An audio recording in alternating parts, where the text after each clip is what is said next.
Gente, eu tenho nas últimas semanas falado sobre visão, uma igreja com visão.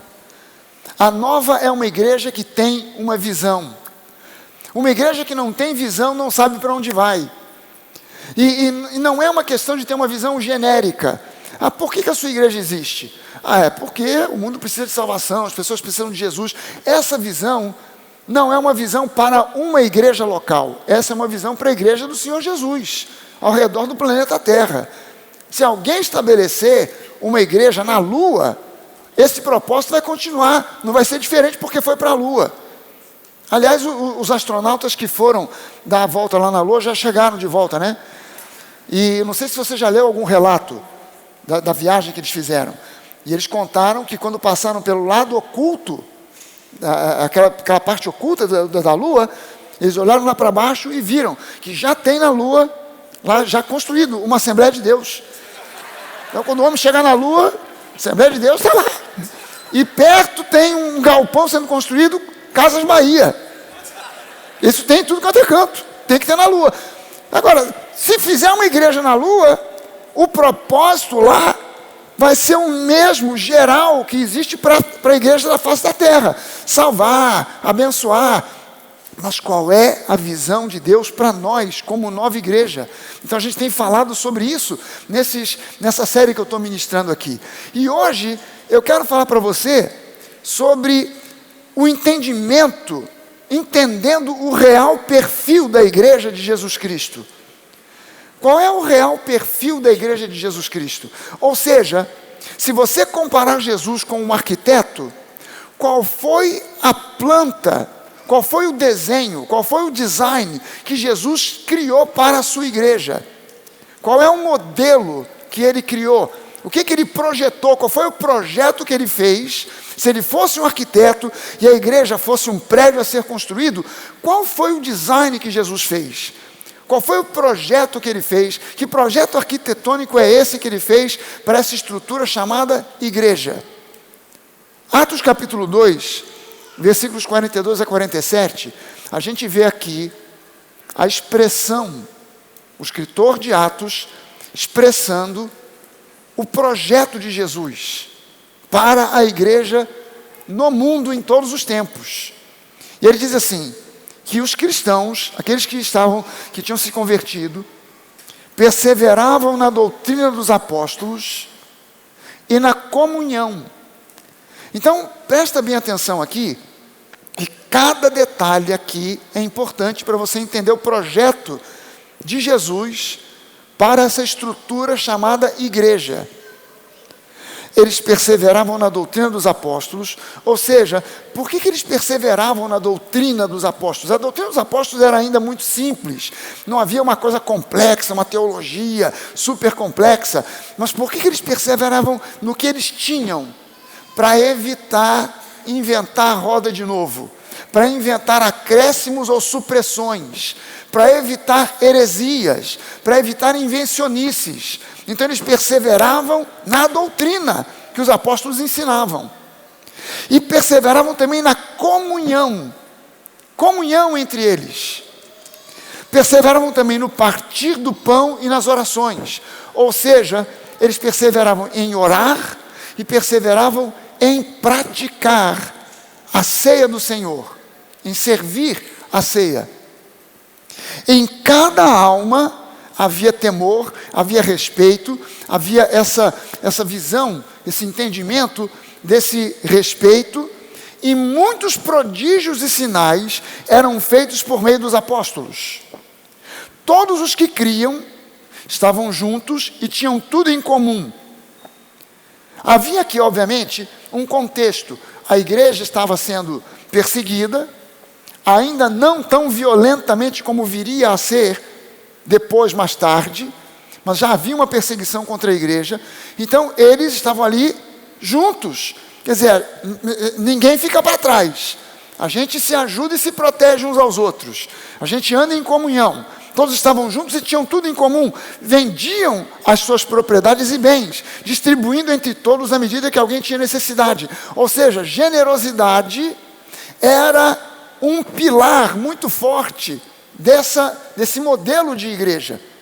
Havia também um contexto aqui, em função da perseguição, muita gente às vezes sem trabalho, sem recursos, então a generosidade era tão forte, tão grande, tão impregnada no coração de cada um deles, que eles até mesmo vendiam propriedades. Alguém que tinha de repente um apartamento na Barra da Tijuca, vendia. Tinha um apartamento em Ipanema, vendia. Tinha um apartamento na Tijuca, em Copacabana, vendia para assistência à igreja. Versículo 46, diariamente, não somente aos domingos, ou aos sábados, ou às segundas, diariamente eles perseveravam unânimes no templo. Eles se encontravam no templo todos os dias, partiam o pão de casa em casa. Isso aqui é já o embrião de um grupo de conexão, ou de grupos de conexão, reuniões nas casas diárias. Não era uma vez por semana ou de 15 em 15 dias. Diariamente eles iam de casa em casa, celebrando a ceia, partindo o pão, e tomavam as suas refeições com alegria e singeleza de coração. Havia simplicidade entre eles. Louvando a Deus, era uma constante, o louvor, e contando com isso, com a simpatia de todo o povo. E enquanto isso, o Senhor lhes acrescentava dia a dia os que iam sendo salvos. Claro, Jesus fez o projeto, a igreja está seguindo o projeto, então Jesus abençoa e o Espírito Santo vai trazendo os que vão sendo salvos. Gente, muito se fala nesse projeto de igreja, nesse modelo de igreja de Atos 2, mas na prática, a igreja moderna se afastou quase que por completo desse modelo. O que nós vemos aqui em Atos capítulo 2 é o projeto de Jesus para a sua igreja em todos os tempos, não apenas para o primeiro século, mas também para nós agora no século 21. Como é? O que a gente vê aqui? Em primeiro lugar, uma igreja avivada, cheia do Espírito Santo. Gente, essa não era uma igreja que estava debatendo. Esse negócio de línguas é emotivo, é emocional. Não, línguas é para hoje. Não, já passou. Isso é demônio. Não, é a carne, é o Espírito. Não havia esses debates. Todo mundo ali era batizado com o Espírito Santo e falava em línguas. E os dons do Espírito eram frequentes no meio do povo. Profecia, palavra de conhecimento, palavra de sabedoria, curas, operação de milagres, tudo isso era normal, porque todo mundo era cheio do Espírito. Essa igreja era uma igreja avivada, entusiasmada, era uma igreja responsiva, era uma igreja que dava glória a Deus, por tudo e por nada, dizia amém. Glória a Deus. Isso era a igreja, é o modelo da igreja de Atos. É o modelo de Jesus para nós, para a igreja. Uma igreja avivada, cheia do Espírito. Esse pessoal não ficava dizendo, mas você tem o Espírito Santo, você não tem, você tem muito, você tem pouco. Não, todo mundo cheio do Espírito. Era uma igreja que era embasada na doutrina dos apóstolos e numa forte comunhão. Não tinha invencionice.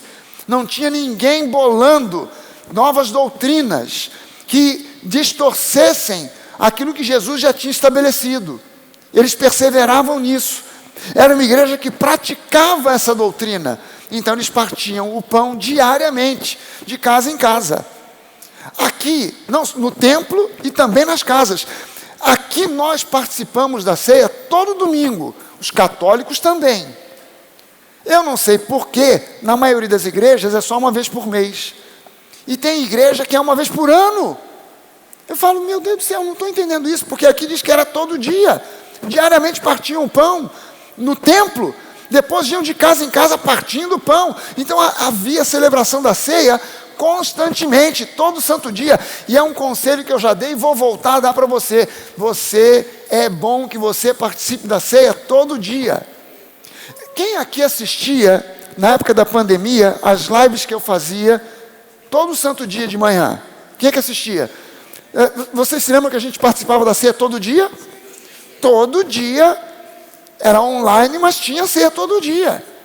Estava eu lá com meu pedacinho de pão, um pouquinho de suco de uva, e aí eu chamava, o pessoal já sabia, quem assistia a ceia, já ligava o computador, ligava o celular, mas já tinha do lado lá o seu pedacinho de pão e o seu copinho com suco de uva, porque a gente celebrava todo dia.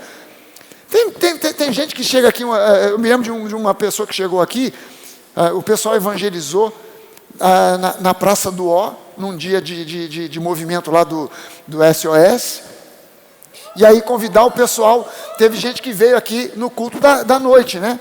Aí uma das pessoas, um dos homens que veio aqui, ele já era convertido, já era membro de uma igreja. E aí ele veio aqui, ele chegou e falou assim: puxa, pastor, que privilégio, que alegria, que boa coincidência, vim justamente no domingo de Santa Ceia. Eu falei para ele: não, cara, você veio no domingo qualquer, porque aqui todo domingo a gente celebra a Santa Ceia. Ele ficou espantado com isso. Mas a igreja primitiva não tinha essa dúvida, se é no domingo, se não é, se pode durante a semana, se tem que ter um pastor. Será que pode fazer a ceia sem um pastor? Pode, mas não tem que ter nenhum diácono, não precisa. Basta ter 2 ou 3 reunidos no nome de Jesus, ou até você sozinho, não tem problema. Você tá enfermo, toma a ceia. Quantas vezes? Igual antibiótico, de 8 em 8 horas. Essa era uma igreja onde cada membro era cheio de unção, essa capacitação dada por Deus para ministrar a outros.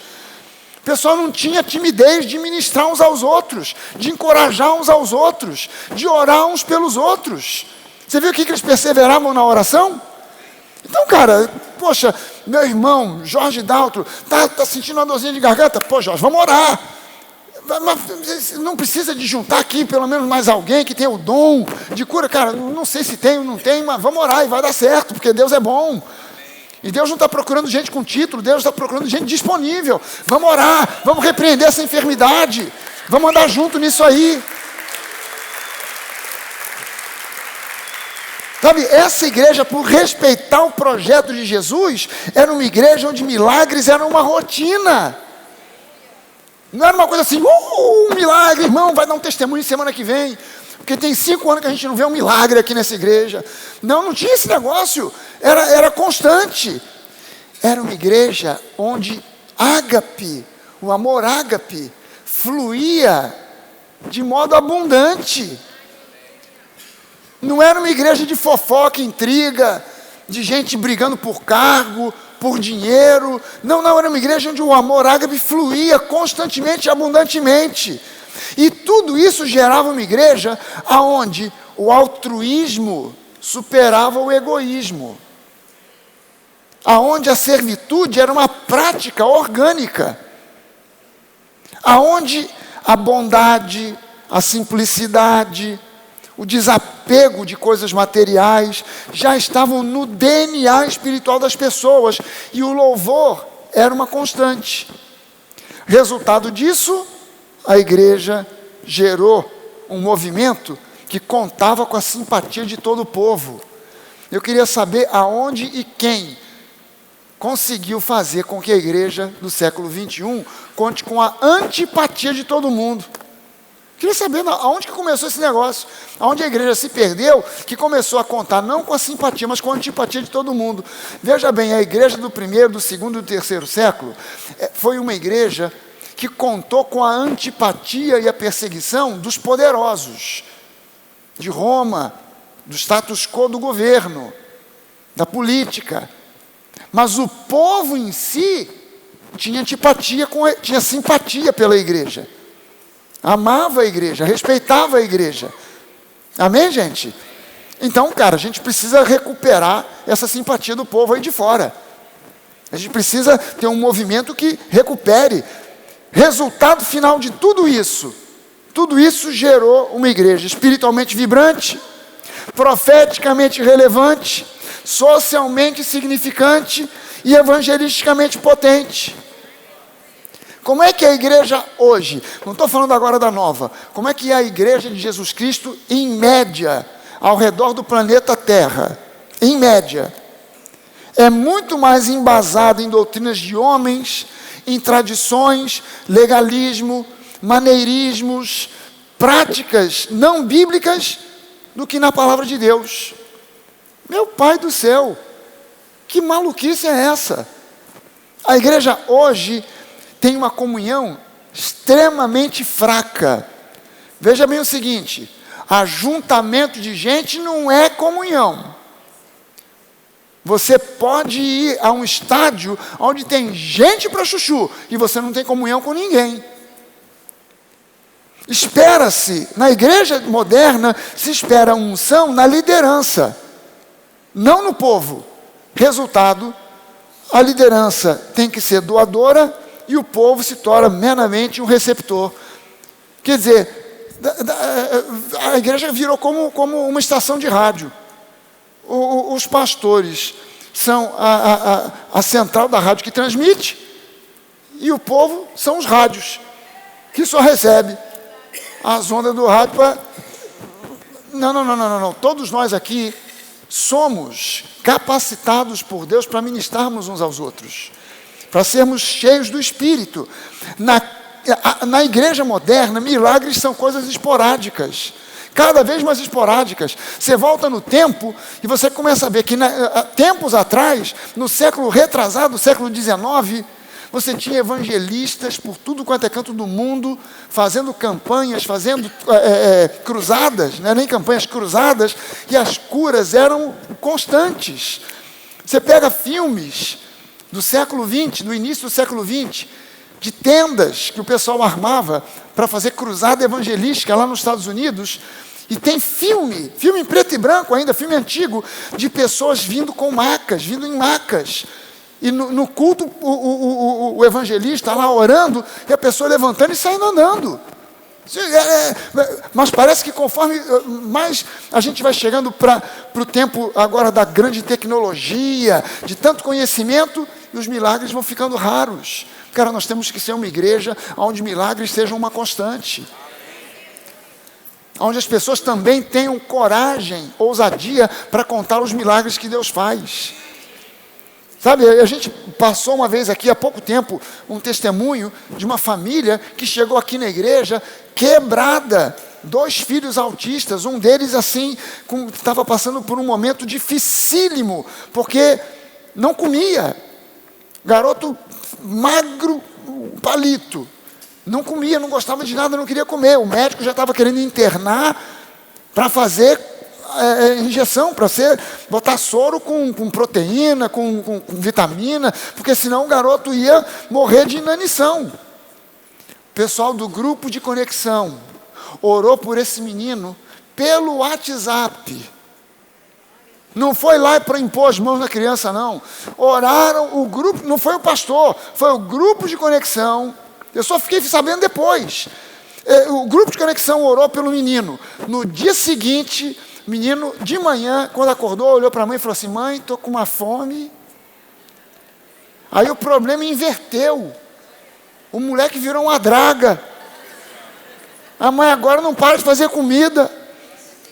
E mais, ele além de não comer, ele tinha um espectro do autismo em que ele era extremamente retraído. De repente virou um tagarela, está conversando com todo mundo. Agora se mudaram, foram para os Estados Unidos. Mas, gente, um milagre como esse não pode ficar escondido. Tem que ser dito para as pessoas entenderem. Deus ainda faz milagres nos dias de hoje. E Deus quer fazer milagre na nossa vida todos os dias. Todos os dias. Não depende de uma oração comprida, longa, com palavras complicadas. Tem gente que pensa que para uma pessoa ser curada tem que fazer uma oração: Senhor Deus Altíssimo, que se assenta num trono de veludo vermelho, cercado por anjos por cima e por baixo, que voam, que vão e que vêm. Pelo amor de Deus, isso não é nada disso, não. Eu lembro que uma vez, eu morava ainda na África do Sul, vim de férias aqui ao Brasil. Fiz um culto lá na igreja de Nova Vida de Bom Sucesso. Terminou o culto, eu estava já indo embora, e aí veio uma menina correndo pelo corredor dos fundos da igreja, e ela chegou para mim e pediu: pastor, o senhor pode orar por mim? Porque eu estou com um problema, eu estou ficando cega dessa vista. Eu não me lembro se era direita ou esquerda, mas eu estou ficando cega, já não estou enxergando dessa vista. O oftalmologista falou que eu vou ficar cega dessa vista. Eu não me lembro qual era o problema, mas eu já estava com pressa, e eu fiz uma oração tão michuruca, gente.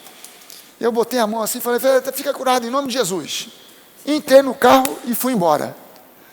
Passado um ano, eu voltei para outras férias.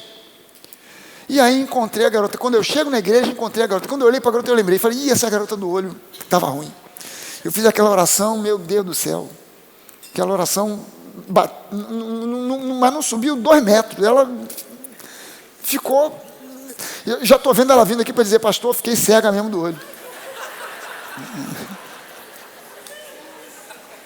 Eu já assim, né? Ela chegou, pastor. Eu falei, fala, minha filha. Ora, fiquei curada, pastor. No dia seguinte daquela oração, voltei a enxergar. Estou enxergando normal até hoje. Falei, Jesus, aleluia. Você está entendendo? Deus não se preocupou, porque eu fiz uma oração longa, cheia de berros e gritos, e saculejei a menina. Simplesmente fica curada em nome de Jesus, acabou. Você vai ficar impressionado se você prestar atenção e ver que Jesus nunca orou por um enfermo. Não teve uma pessoa na Bíblia que chegou pedindo cura para Jesus, Jesus orou, impôs as mãos, Pai, em nome de Jesus, em meu nome eu te peço, faz aí. Nada. A pessoa chegava procurando cura e dizia, pode ir, tua fé te curou. Meu Deus do céu, mas você não vai fazer uma oração? Não precisa, já está curado. Mas Jesus, você não vai impor as mãos? Não precisa.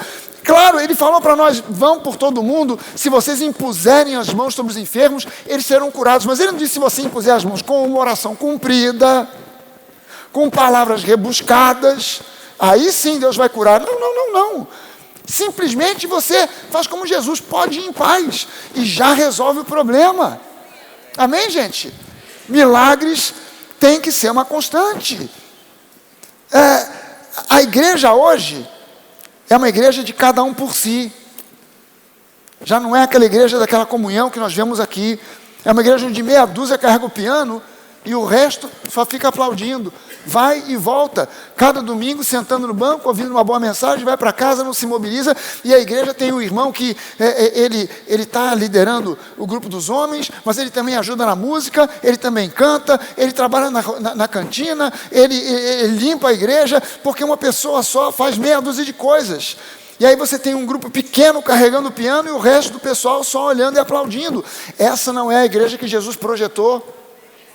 É uma igreja que tem muito foco no material, que é uma distorção do evangelho, é uma distorção da palavra de prosperidade.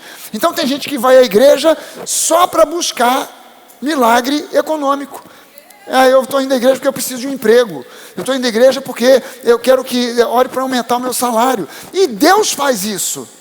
Claro que Deus abre porta de emprego. Claro que Deus abençoa para o seu salário aumentar, te dá promoções. Claro, mas não é só isso. A gente não pode restringir Deus a um resolvedor de problema financeiro. Deus é um Deus que resolve o problema financeiro, mas Ele também expulsa demônios, Ele também tira a enfermidade, Ele também abençoa a família, Ele abençoa o casamento, Ele abençoa os filhos. Então, muitas vezes a igreja de hoje é uma igreja animada, mas sem a genuína unção do Espírito Santo. Devido aos escândalos, a voz da igreja é cada vez menos relevante na sociedade. E não é que tenham tantos escândalos assim, porque, veja bem o seguinte, a gente às vezes pensa que a situação da igreja é muito complicada, é muito ruim, porque a gente ouve falar que tem um pastor que saiu da igreja tal e denunciou e falou que o outro pastor gasta 1 milhão por mês e tal, e tem 6 igrejas indiciadas aí no caso do Banco Master. Meu irmão, deixa eu te dizer uma coisa. Para cada uma igreja, para cada um pastor que se envolve em falcatrua, tem 1000 igrejas que estão fazendo as coisas de maneira íntegra e honesta. O problema é que a imprensa, obviamente, bota ênfase no que não vale nada, porque isso dá notícia. Mas você não vai ver uma notícia dizendo, olha, pastor lá no interior do Ceará, no interior de Goiás, no interior de São Paulo, no interior do Rio Grande do Sul, com uma igreja pequena, se mantém firme e fiel, apesar de ser uma igreja extremamente pobre.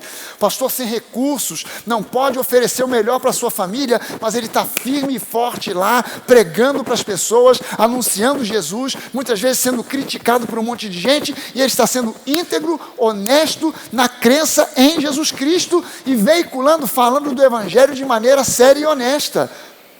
A gente não vê muito isso, mas por causa dos escândalos, a igreja vai perdendo a relevância da sua voz profética diante da sociedade. Os programas sociais de muitas igrejas foram contaminados por ideologias socialistas, ao invés de serem movidos por amor e compaixão. A igreja hoje tem um evangelismo que é consequência, não é consequência do amor pelas almas dos perdidos, mas é fruto de programas de treinamento, que muitas vezes estão visando o crescimento numérico, o aumento de prestígio e de poder político, assim como o aumento da arrecadação financeira. Resultado de tudo isso, é uma igreja que conta com a antipatia de todo mundo. No meio desse caos espiritual, tem que responder a pergunta: quem somos nós? Nova igreja. Quem somos nós? Ora, nós somos uma igreja que tem o privilégio de ter sido chamada e escolhida por Deus para sermos um bastião, uma fortaleza de defesa do verdadeiro evangelho, da graça e da fé, em meio a uma geração corrompida pelos conceitos e influências de linhas teológicas heréticas. E eu vou citar alguma delas para vocês. Por exemplo, a teologia da libertação, que não é teologia nem liberta, é comunismo, socialismo disfarçado de teologia. Só dá confusão. Pastor, mas a teologia da libertação já passou. Isso foi coisa da Igreja Católica. Não, a Igreja Católica teve a ideia, implementou isso. O Papa João Paulo II deu um corte nessa história e a Igreja Evangélica abraçou e só mudou o nome. É missão integral. Se você ouvir falar de missão integral, mete o pé. Porque nada mais é do que comunismo, socialismo disfarçado de teologia.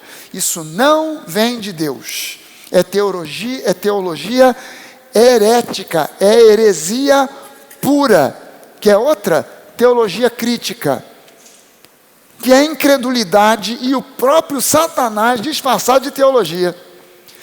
A teologia crítica é o seguinte: a teologia crítica diz que tudo que tem na Bíblia é mito, invenção, imaginação, mas não é verdade.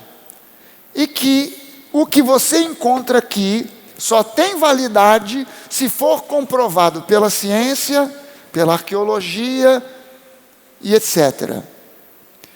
Aí, nos anos 70, esse negócio surgiu nos Estados Unidos, a teologia crítica. E em Nova York havia um grupo de teólogos críticos que nos anos 70 editaram uma Bíblia.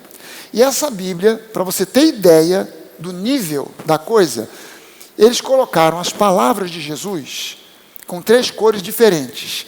Em preto, o que Jesus definitivamente disse, segundo a opinião deles. Em cinza, o que talvez Jesus tenha dito, pode ser que sim, pode ser que não. E em vermelho, o que definitivamente ele não disse. Para você ter a ideia do nível de incredulidade, a oração do Pai Nosso, a simples oração do Pai Nosso, só tinha em preto, Pai Nosso que estás nos céus. O resto todo estava em vermelho. Para imaginar. É lógico que aonde você tem uma dessas teologias heréticas, nunca tem uma só, tem 2 ou 3. Então o pessoal da teologia crítica normalmente andava de braço dado com o pessoal da teologia da libertação ou agora da missão integral. Isso aí é difícil você não encontrar um pastor que seja adepto da teologia crítica, que não seja também socialista ou comunista. Difícil de você encontrar. Normalmente uma coisa já está ligada com a outra. Você quer mais uma? a teologia humanista, que é focada na psicologia, na autoajuda, e a palavra de Deus é só um adendo, mas não é o centro, é só um apêndice. E por fim, a teologia da lei, que é a teologia dos usos e costumes, é aquela teologia que morde e assopra, na qual você pode perder a salvação por qualquer motivo, sem perceber. Normalmente, o teólogo da lei, o adepto da lei, ele não percebe que quase muitas vezes, sem querer, ele está desprezando a obra da cruz de uma forma velada, dando toda a honra e louvor a Moisés e a lei mosaica. No fim das contas, a igreja se torna um local onde o cristianismo é apresentado como a solução para os dramas humanos, mas na prática, essa solução se faz através de um programa de melhora do comportamento e uma espécie de sistema de administração e manejamento do pecado. Então a coisa fica focada no comportamento. A gente tem que ficar vigiando para administrar a questão do pecado. O cristianismo não é um sistema de administração do pecado. O cristianismo é um sistema de implementação da santidade. Quanto mais santificado você for, menos pecado você vai ter na sua vida. É preciso que você entenda que a questão não é você vigiar e confessar os seus pecados diariamente, desesperado, falando do pecado, pecado, pecado. A busca não é essa. A busca do cristão é santidade. Quanto mais focado na santidade eu estiver, menos pecados eu vou cometer. O foco é diferente. Eu não tenho que ficar pregando aqui, olha o pecado, hein? Olha, o irmão aqui. O Espírito Santo já me mostrou, hein? Já estou sabendo. Ele não fala nem o que é, mas a pessoa já, ai meu pai. Ô Espírito Santo, você falou para ele. Oh, que vergonha, meu pai. Oh Jesus, que vergonha. Pronto, o foco é no pecado. O foco real não é esse. Não é esse. Presta atenção numa coisa. Se você encontrar no Novo Testamento, leia o Novo Testamento com cuidado. Se você encontrar no Novo Testamento algum versículo que diga que nós cristãos somos pecadores, eu, no próximo culto, venho aqui, pego essa Bíblia e como ela inteirinha, folha por folha. O mais difícil vai ser a capa de couro, mas com a Coca-Cola desce. O que você vai encontrar é o apóstolo Paulo escrevendo as epístolas aos santos que se reúnem em Corinto, aos santos que se reúnem em Roma, aos santos da igreja de Éfeso, aos santos de Filipos, aos santos. E olha que não tinha, assim, muita gente perfeita, tão santa assim, lá em Corinto, hein? Olha que tinha gente lá que estava envolvida em cada coisa meio braba. Tinha um jovem lá, que o pai ficou viúvo, casou com uma menina novinha. O filho também era novinho. Quando olhou um para a cara do outro, falou, meu Deus. De repente pegou um na mão do outro, fugiram, deixaram o velho, foram embora. E Paulo olhou e falou, o quê? Nem no mundo. Eu nunca ouvi falar de um negócio desse. E aconteceu dentro da igreja. Mas Paulo não escreveu assim, aos pecadores safados da igreja de Corinto. Não, aos santos de Corinto. E quando eles estavam envolvidos em prostituição, olha só o que Paulo escreve dizendo para o pessoal da igreja de Corinto. Ele não disse, seus safados, vocês estão se envolvendo com prostitutas, vocês vão para o inferno. Não, ele escreveu, será que vocês não entenderam ainda que vocês são templo do Espírito Santo? Eu não escreveria assim, eu diria, será que vocês não entenderam que vocês estão endemoniados? Não, será que vocês não entenderam que vocês são casa do Espírito Santo?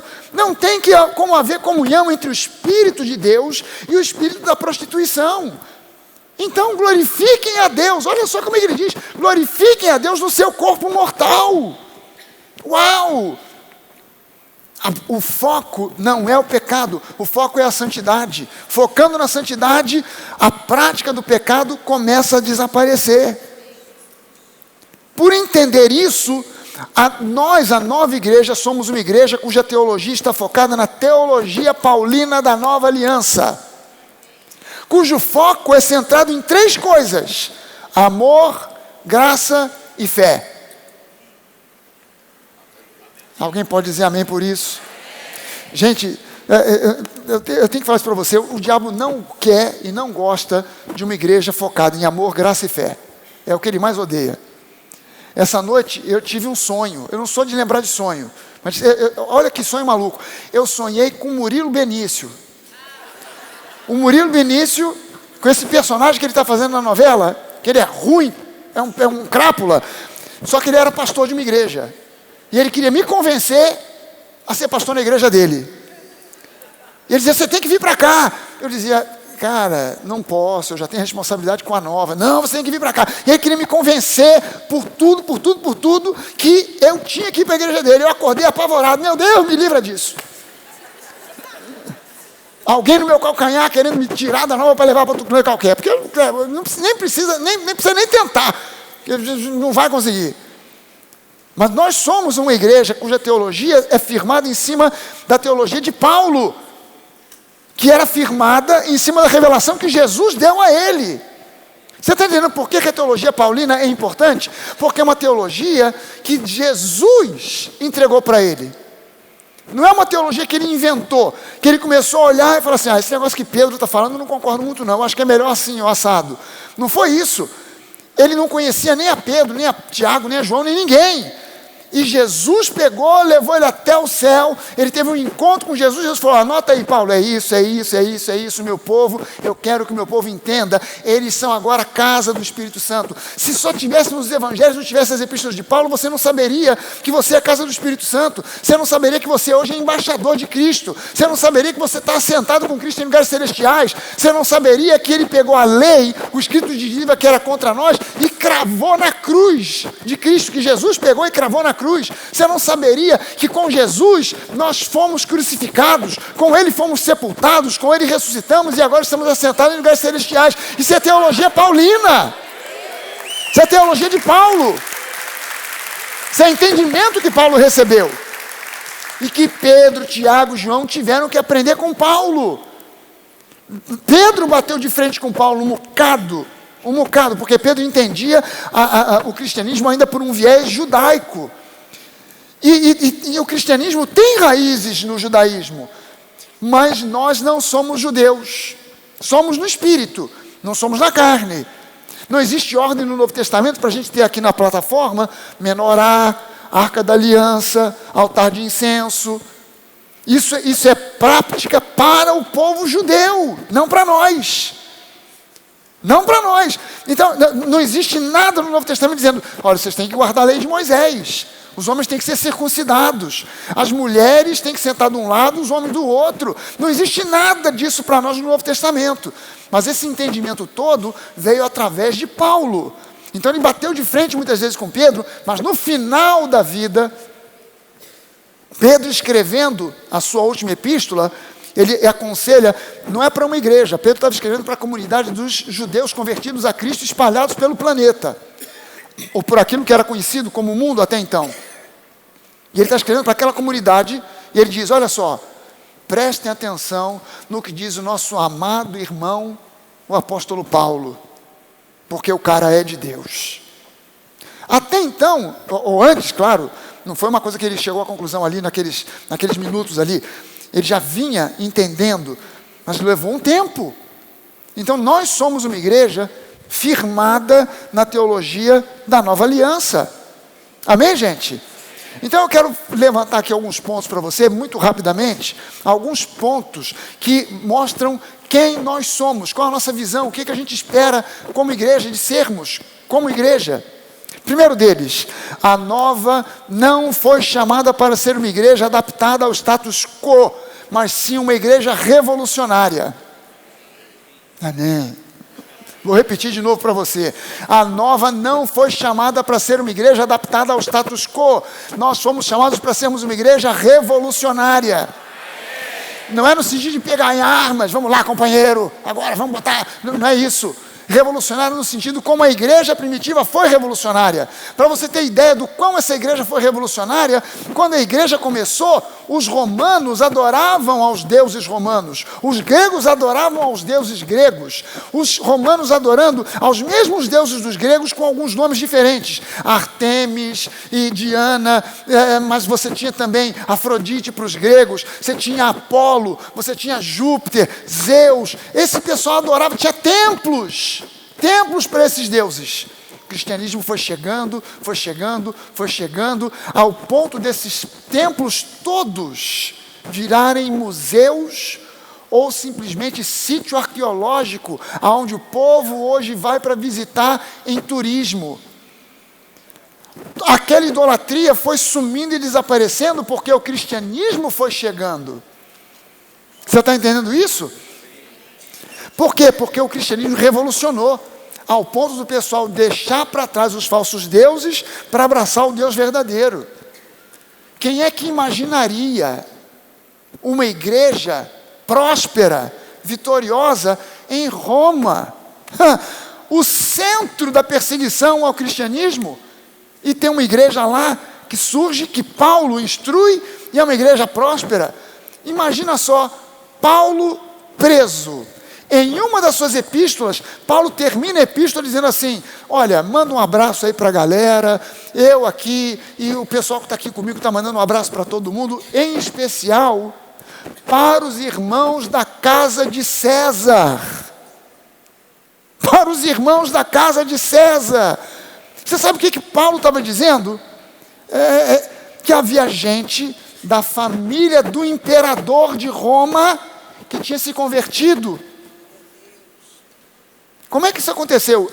Eu só posso imaginar, porque a gente não tem registro histórico disso. Eu imagino Paulo preso em Roma, 4 soldados da guarda pretoriana, a elite do exército romano, vigiando Paulo, fazendo um rodízio a cada 4 horas.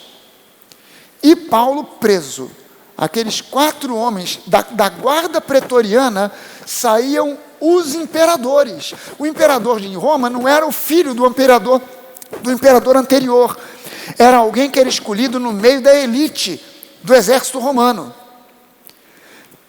4 em 4 horas se revezando, tomando conta de Paulo. Não podiam sair. O que Paulo faz? Prega o evangelho. Não pode ir embora mesmo, vai ter que ficar aqui 4 horas me ouvindo. Vai ter que me ouvir. No final, um se converte, outro se converte, e alguém da família do imperador, candidato a ser o próximo imperador, também se converteu. Virou de cabeça para baixo, hein? Virou o mundo de cabeça para baixo. Porque aquela igreja era uma igreja revolucionária nesse sentido espiritual.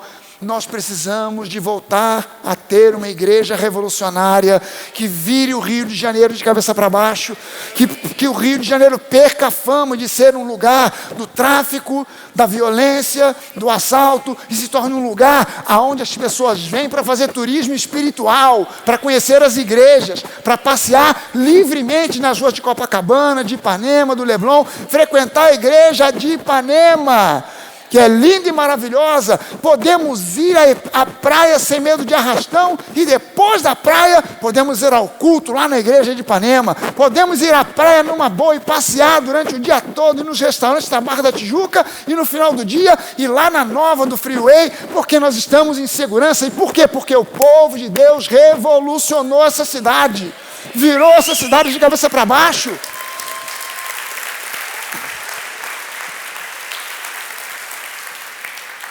You may say I'm a dreamer, but I'm not the only one. I hope someday you will join me, and Rio will be a new city for us.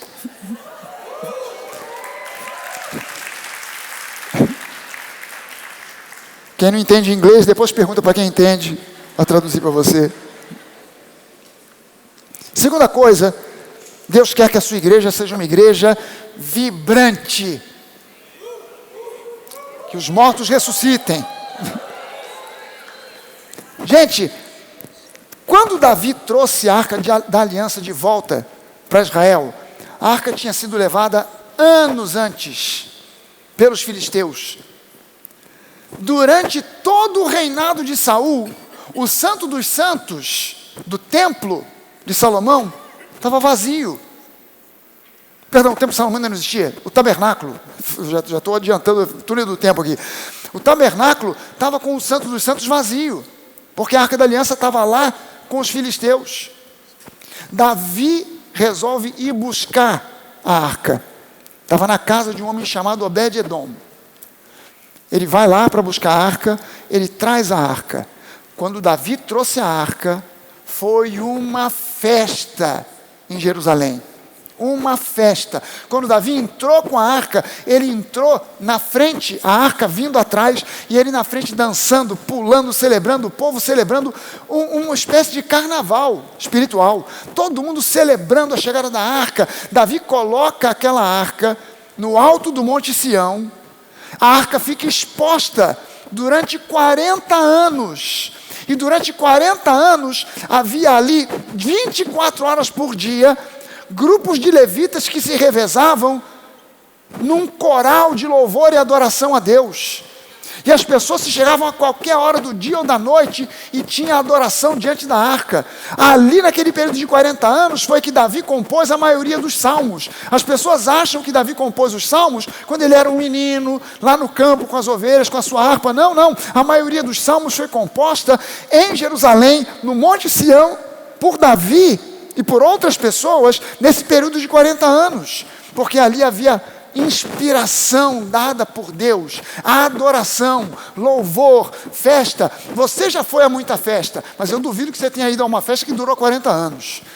Mas essa festa começou quando a arca chegou e durou 40 anos. Nós precisamos entender que o nosso Deus é um Deus festeiro. Deus gosta de festas. Tanto é que tem 3 na Bíblia que são obrigatórias. Alguém já foi obrigado à festa? A maioria das pessoas, quando vai à festa, pelo contrário, ela vai, mas Deus criou festas obrigatórias, do tipo assim. E a última, a terceira, 3 festas: Páscoa, Pentecostes, Tabernáculos. A última tem uma ordem: alegrem-se. Tem que se alegrar. Pastor, mas eu estou meio chateado, não quero saber. Alegre-se, é festa dos tabernáculos. E a festa dos tabernáculos é uma festa que aponta para o final dos tempos, aponta para o arrebatamento da igreja, a segunda vinda de Jesus. Então, como é que nós temos que estar nesse tempo onde a Bíblia prevê que quanto mais próximo da vinda de Jesus está, pior o mundo fica? Como é que a gente faz? A gente olha para o mundo e fica: ai, a crise, ai, as eleições, quem vai ser eleito? É de direita, é de esquerda, como é que vai ser? E tal, e isso e aquilo, e o problema, e os peraí, você está olhando para o lugar errado. Porque quanto mais próximo da segunda vinda de Jesus, nós estamos na festa dos tabernáculos. É para se alegrar. Por isso Paulo escreve para a igreja dizendo: alegrem-se. Outra vez vos digo, alegrem-se. E ele não escreveu para uma igreja que estava passando assim: não, o pessoal, todo mundo ganhando na loteria. Não, o pessoal estava passando por perseguição, passando perrengue, e Paulo escreve dizendo: alegrem-se. Por quê? Porque Jesus está no comando da vida de vocês. Jesus está no comando da vida de cada um de vocês. Quem manda na sua vida não é o governo, não é isso ou aquilo. Quem manda na sua vida não é a economia. Quem manda na sua vida é Jesus. Ele está no controle, Ele está no centro da sua vida. Por isso eu estimulo você: cresça na sua fé, cresça na sua fé, exercite a sua fé, declare a sua fé, faça confissões de fé sobre a sua saúde, faça confissões de fé sobre a sua família, faça confissões de fé sobre a sua vida financeira. Declare, declare, declare, declare, insista em declarar, e quanto pior ficar, mais você declara, porque Deus, Ele vai entrar no circuito, Ele vai dar a virada, Ele vai honrar a sua fé e Ele vai fazer o milagre que você precisa. Mas olhe atentamente para o autor e consumador da sua fé. Olhe para a realidade com R maiúsculo, não para a realidade com R minúsculo. A gente não nega a realidade, a gente não tampa o sol com a peneira, a gente não finge que o problema não existe, nós olhamos o problema de frente, mas nós olhamos para o problema já sabendo que Deus tem para nós a solução, tem a resposta, tem a saída, porque Ele é bom, Ele é nosso Pai, Ele é nosso libertador, Ele é nosso sustentador, Ele é o nosso tudo. Amém? Então não desanime. Olhe para Jesus, apesar dos pesares, olhe para Jesus. Terceira coisa, a igreja que Deus quer que nós sejamos é uma igreja que une as gerações. A Nova não é uma igreja só para jovens. A Nova é uma igreja para todos. Agora, tem um detalhe. Por mais idade que você tenha, nós queremos que você tenha um espírito jovial. Por quê? Porque o espírito jovial, não importa se você tem mais de 60, mais de 70, você com mais de 60 ou mais de 70 com espírito jovial, você se torna uma barreira para o legalismo.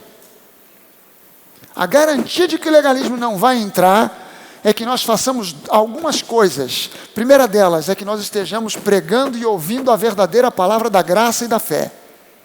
A segunda coisa é que nós estejamos mantendo o nosso espírito jovial, alegre, cheio da presença de Deus. Então, eu me recuso a andar por aí, ficando velho, dor aqui, dor ali, dor acolá. Não quero saber. Boto tênis, bermuda, vou sair para correr. Me encontrou na rua, eu estou com aquele óculos besouro. Você não vê o olho, só vê o reflexo. Porque eu olho para você, você não sabe para onde eu estou olhando. Mas estou com dor aqui. A gente está com dor, mas a gente vai para a academia. A gente está se sentindo assim mais ou menos, mas a gente vai malhar. Por quê? Porque se não malhar, aí mesmo é que dá ruim. Aí mesmo é que empena tudo. Então a gente mantém o espírito jovial, a gente mantém a alegria, a gente senta para conversar, a gente conta piada, a gente brinca, a gente mantém o espírito jovial em alta. Amém? Essa é uma barreira para esse espírito de legalismo entrar e deixar todo mundo, aleluia, louvado seja o nome do Senhor. Está repreendido em nome de Jesus. Esse jeito esquisito aí, religioso, se solta.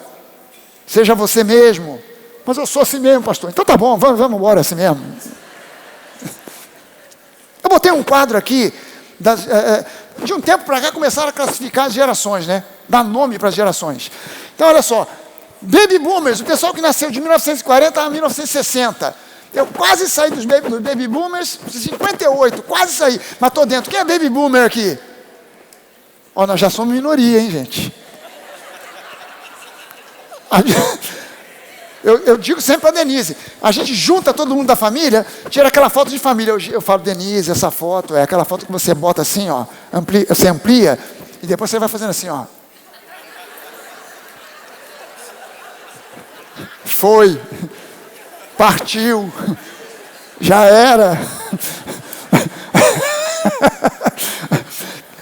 Geração X, eu acho engraçado o nome em inglês. X Generation. X é ex, não é mais. X Generation. Quem é a geração X? De 61 a 1980. Quem é que nasceu nessa faixa aí? Misericórdia. Peraí, levanta a mão, pessoal da geração X. Uau, tem gente pra caramba. Pessoal da geração Y, 1981 a 97. Quem é que nasceu nessa faixa etária aí? Caramba! Uau! Gente pra caramba! Meu Deus do céu! Geração Z. Z. Acho que pensaram que era a última, que o mundo ia acabar. Então botaram a geração Z. Acabou. O pessoal que nasceu de 98 a 2009. Tem gente da geração Z aí? Ó, tem um pouco, tem lá atrás, tem aqui, do lado de cá, o pessoal. Uau! Gente também a beça. Geração Alfa. De 2010 para frente. De manhã tinha, o meu neto estava aqui, levantou a mão sozinho, Benício, estava aqui na frente no colo do Duda, ele levantou a mão, era o único que estava aqui dentro, o resto estava tudo lá na geração nova. Mas, gente, deve ter outras classificações. Esse painel aqui é velho. Já deve ter outras classificações. Agora tem uma outra geração que é a beta. A última ali é a alfa, já tem a beta. Eu não quero saber. Eu quero saber que nós andemos juntos, independente de ser mais novo, de ser mais velho. Que nós, os mais velhos, possamos aconselhar com sabedoria os mais jovens. Que os mais jovens possam nos entusiasmar para a gente entrar na pilha deles. E que nós sejamos uma igreja que abraça as gerações. Amém, gente? É uma igreja que abraça todas as gerações. Aleluia. Quarta coisa, a igreja que Deus quer que nós sejamos é uma igreja com uma força evangelística irresistível. Deus quer que nós sejamos uma igreja de força evangelística irresistível. A igreja evangelística, a força evangelística da igreja, vem da sua capacidade de se expressar fora das quatro paredes. Não é dentro das quatro paredes. Se a gente pensa num culto evangelístico, vamos fazer um culto bem evangelístico, fora da igreja, vamos alugar um salão de um hotel, e aí a gente convida pessoas. Isso aí tem o seu efeito, é muito bom. Mas a potência evangelística do povo de Deus está no evangelismo pessoal. Por isso, o GC não pode ser um lugar somente de comunhão. Tem que ser um lugar que tem um equilíbrio. Comunhão, evangelismo. A gente tem comunhão quando se reúne, mas a gente convida pessoas para visitarem. Às vezes você convida a pessoa, ela tem resistência para vir à igreja. Mas quando você convida para ir na casa, ela vai. Então a gente tem que ter esse equilíbrio. Comunhão, mas eu não posso me fechar na comunhão e virar uma panela. Comunhão e evangelismo. A gente tem que voltar os olhos para fora. Você sabe que você quer ver uma coisa interessante de um grupo de conexão fazer? De vez em quando, ao invés de fazer a reunião do grupo de conexão numa casa, faz num lugar externo, num restaurante, numa praça, no salão do condomínio, em algum lugar aberto, para que quem passe veja. O que é isso aí? É uma reunião de oração. Quer orar com a gente aqui? Pode sentar. Passa o outro, fica olhando de longe. Aí você que está no grupo, querido, pode vir aqui com a gente. Ah, não, obrigado. Não, pode vir. Vamos orar junto aqui. A gente vai orar por você, vamos abençoar a tua vida. A pessoa vem tímida, senta. De vez em quando você fazer isso, numa praça, num restaurante, num café, chama atenção. E é uma potência evangelística. Amém, gente? Por quê? Porque essa igreja vista em Atos, era uma igreja com uma potência evangelística. E por isso a igreja se tornou espalhada por todo o planeta Terra. Tem igreja cristã em tudo quanto é canto do mundo, até onde o cristianismo é proibido. Você sabe onde a igreja cristã mais cresce hoje? Sabe qual é o país onde a igreja está crescendo mais no mundo hoje? Alguém tem ideia? Aonde? Na China? Não, a China é o segundo. Na Coreia? Não. A gente não tem muita estatística da Coreia do Norte. A gente não sabe muito bem. Vou dizer para você. No Irã. Você sabe como é que Deus está alcançando os muçulmanos? Nesses países da Arábia Saudita, Kuwait, os lugares onde o evangelho não chega? Sabe como é que Deus está fazendo? Está dando sonhos e visões a muçulmanos que veem Jesus e se convertem. Caramba! Você sabia que hoje, proporcionalmente, para cada 3 muçulmanos no mundo, 1 se converte ao cristianismo? Os muçulmanos não falam isso, mas os líderes muçulmanos no mundo estão preocupados. A fala de um deles, naquela TV, Al Jazeera, ele deu uma entrevista, cara professor de uma escola de formação daquilo que seria o equivalente aos pastores para os muçulmanos. São chamados imãs, uma escola de formação de imãs. Olha o que ele disse: nós temos que abrir os nossos olhos e tomar cuidado, porque o cristianismo está crescendo e está alcançando os nossos irmãos. Daqui a pouco as trevas nos cobrirão. Na cabeça dele, o cristianismo é trevas. Mas tomara que essas trevas avancem por todos esses cantos. E está acontecendo. Então eu quero dizer para você o seguinte: a igreja do Senhor Jesus, por natureza, é uma igreja que busca o perdido. É uma igreja que se abre para encontrar aquele que precisa de salvação. É uma igreja que se abre para aquela pessoa que está cansada e perdida.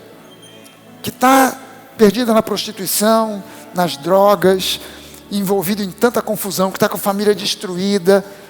Aquele que de repente está bem de vida, saudio, bonito, casa moderna, ampla, mora na Barra da Tijuca, mas por dentro está carcomido, destruído, na destruição da depressão, da angústia, enchendo a cara de cachaça, porque é o único meio de repente, fazer a cabeça fugir dos problemas.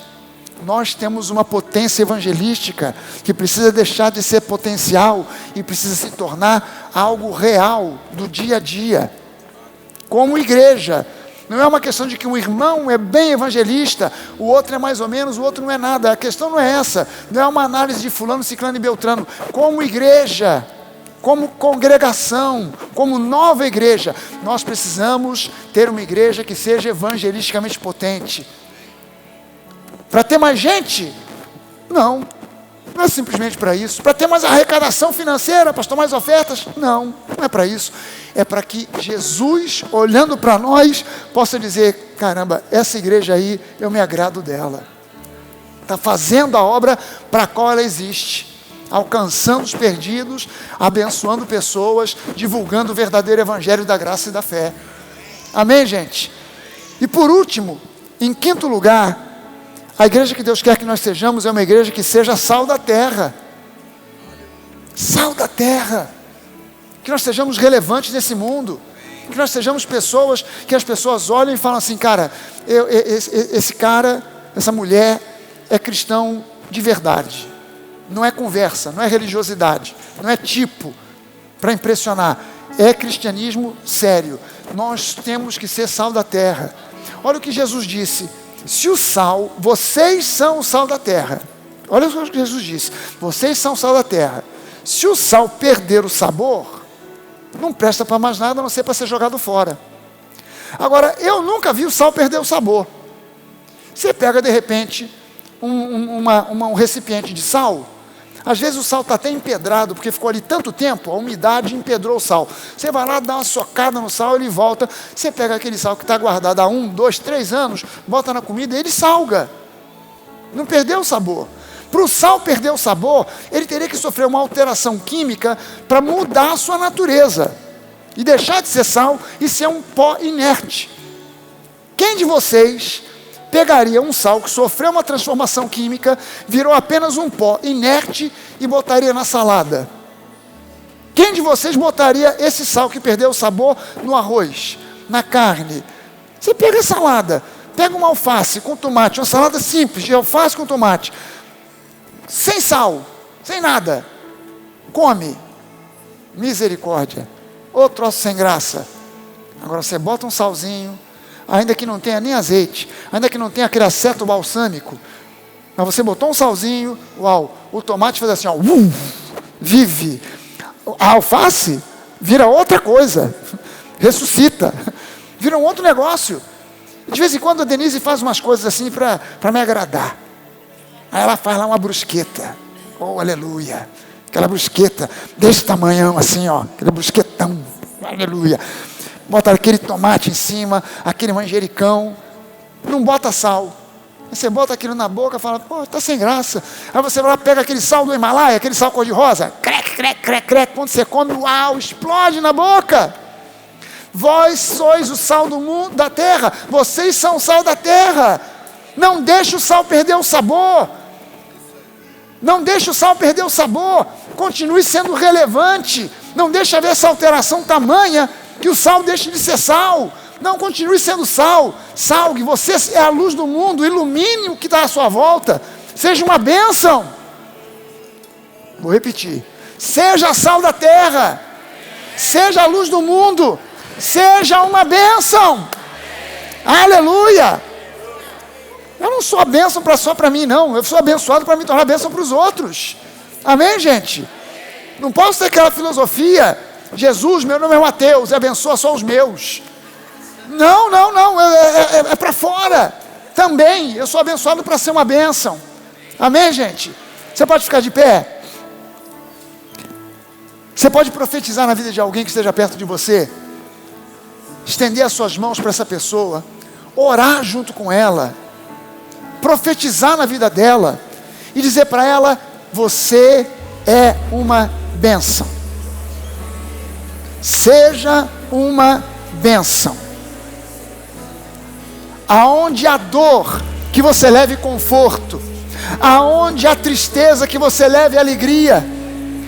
Aonde houver problemas, que você leve a solução. Aonde houver desavença, que você leve a união. Aonde houver mentira, que você leve a verdade.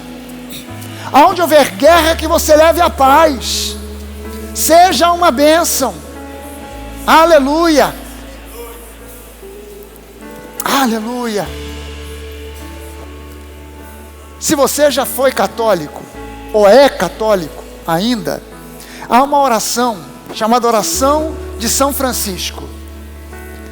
Nós, como cristãos, mesmo sendo evangélicos, deveríamos dar uma olhada nessa oração, porque São Francisco diz assim: Senhor, faça de mim um instrumento da tua paz. Ou seja, eu fui tão abençoado, agora eu quero ser um instrumento de bênção para outros. Onde houver dor, que eu leve o conforto. Onde houver pobreza, que eu leve a riqueza. Onde houver guerra, que eu leve a paz. Porque eu fui chamado para ser também uma bênção. Amém? Você pode levantar as suas mãos, dar graças a Deus. Senhor, nós te agradecemos. Oh Senhor, nós te agradecemos. Faz de cada um de nós sal da terra. Na prática, nós já somos declarados por Jesus sal da terra, luz do mundo. Mas na prática do dia a dia, que nós sejamos bênção, para que o mundo vendo, simpatize com a igreja, simpatize conosco, simpatize com Jesus, e sejam atraídos pelo Espírito Santo para alcançar e receber a salvação. Mas no nome de Jesus, no nome de Jesus, que nós sejamos uma igreja revolucionária. Dá-nos a capacitação, dá-nos o poder, dá-nos aquilo que for necessário para nós cooperarmos para que essa cidade deixe de ser a maldição que ela tem sido, que ela deixe de ser notícia nos jornais, que não haja bala perdida, que não haja drogas, que não haja assaltos, que não haja violência, mas que haja um lugar ricamente abençoado, com igrejas espalhadas por todo canto, para que as pessoas conheçam a verdade do Evangelho, para que, ó Deus, no nome de Jesus, os traficantes se convertam, os bandidos se convertam, assaltantes se convertam, que as prisões esvaziem, que não haja mais violência contra as mulheres, que não haja violência contra as crianças, que não haja fome, que não haja tristeza, que não haja medo, que não haja insegurança. Ajuda-nos, ó Deus, para que nós sejamos cooperadores para essa obra acontecer, em nome de Jesus, em nome de Jesus. Meu Senhor, meu Deus, meu Rei, aleluia, usa-nos, Senhor, usa-nos, Senhor, nós queremos te adorar, usa-nos, Senhor, você é tudo, aleluia, Jesus, você é o nosso tudo, usa-nos, Senhor, para sermos bênçãos, meu Senhor, eu só quero adorar, yeah. você é tudo para mim. Cante agora com força dos seus pulmões, levante a sua voz e declare: Meu Senhor,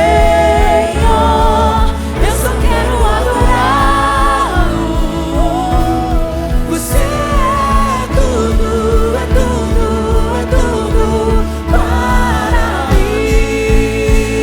mais uma vez, eu quero te adorar. Meu Senhor, eu só quero adorá-lo. Você é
obrigado pela semana abençoada que nós temos diante de nós. Uma semana onde necessidades serão supridas. Uma semana onde problemas serão resolvidos. Onde nós serão desfeitos. Uma semana onde portas serão abertas. Onde curas e libertação se manifestarão na vida de muitos. Nós te agradecemos, ó Deus, que o teu rosto resplandeça sobre cada um de nós, que a tua paz encha os nossos lares, a nossa vida e a vida dos nossos familiares, para que nós possamos voltar aqui na semana que vem com um testemunho de vida vitoriosa, em nome de Jesus. E todo o povo que crê diga amém, amém e amém.